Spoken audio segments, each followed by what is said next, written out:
లక్ష్మి లక్ష్మి ఏంటి లక్ష్మి ఏమైంది? ఇందాక నుంచి చూస్తున్నాను, ఎందుకు అలా డల్గా ఉన్నారు? అలాంటిదేం లేదండి. లేదు లక్ష్మి, ఏదో ఉంది, మీరెందుకో కంగారు పడుతున్నారు. నిజం చెప్పండి, ఏమైందో? ఏం లేదండి, ఏదో ఆలోచిస్తున్నాను, అది చూసి మీకు నేను డల్గా కనిపిస్తున్నాను.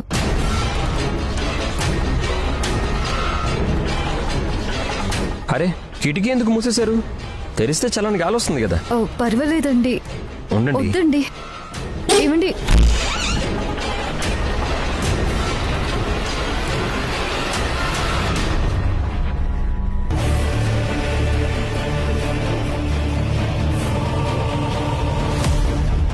లక్ష్మి